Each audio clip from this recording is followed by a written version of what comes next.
சிங்கம் போல் இருங்கள்.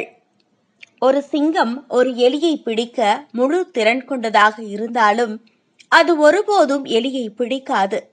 உங்களால் முடியும் என்பதால் நீங்கள் அதை செய்ய வேண்டும் என்று அர்த்தமல்ல. சிங்கத்திற்கு உணவளிக்க எலிகளுக்கு அதன் சிறிய உடலில் கிட்டத்தட்ட போதுமான புரதம் இல்லை. மேலும் எலியை துரத்தினால் வீணாக சிங்கத்தின் சக்தி வீணடிக்கப்படும். சிங்கங்கள் எலிகளை வேட்டையாடினால் அவை பட்டினியால் இறக்க நேரிடும். அதனால்தான் சிங்கம் எலிகளுக்கு பதிலாக வரிக்குதிரைகளை சாப்பிடுகிறது. சிறிய கனவுகளை துரத்தும் உங்கள் நேரத்தையும் சக்தியையும் செலவிடுவது உங்களை சோர்வடைய செய்யும். மேலும் சோர்ந்து போக வழிவகுக்கும். நீங்கள் விரைவில் தோற்றது போல் உணர்வீர்கள். இந்த கேள்வியை நீங்களே கேட்டுக்கொள்ளுங்கள். நான் எலிகளை துரத்துவதில் பிஸியாக இருக்கிறேனா?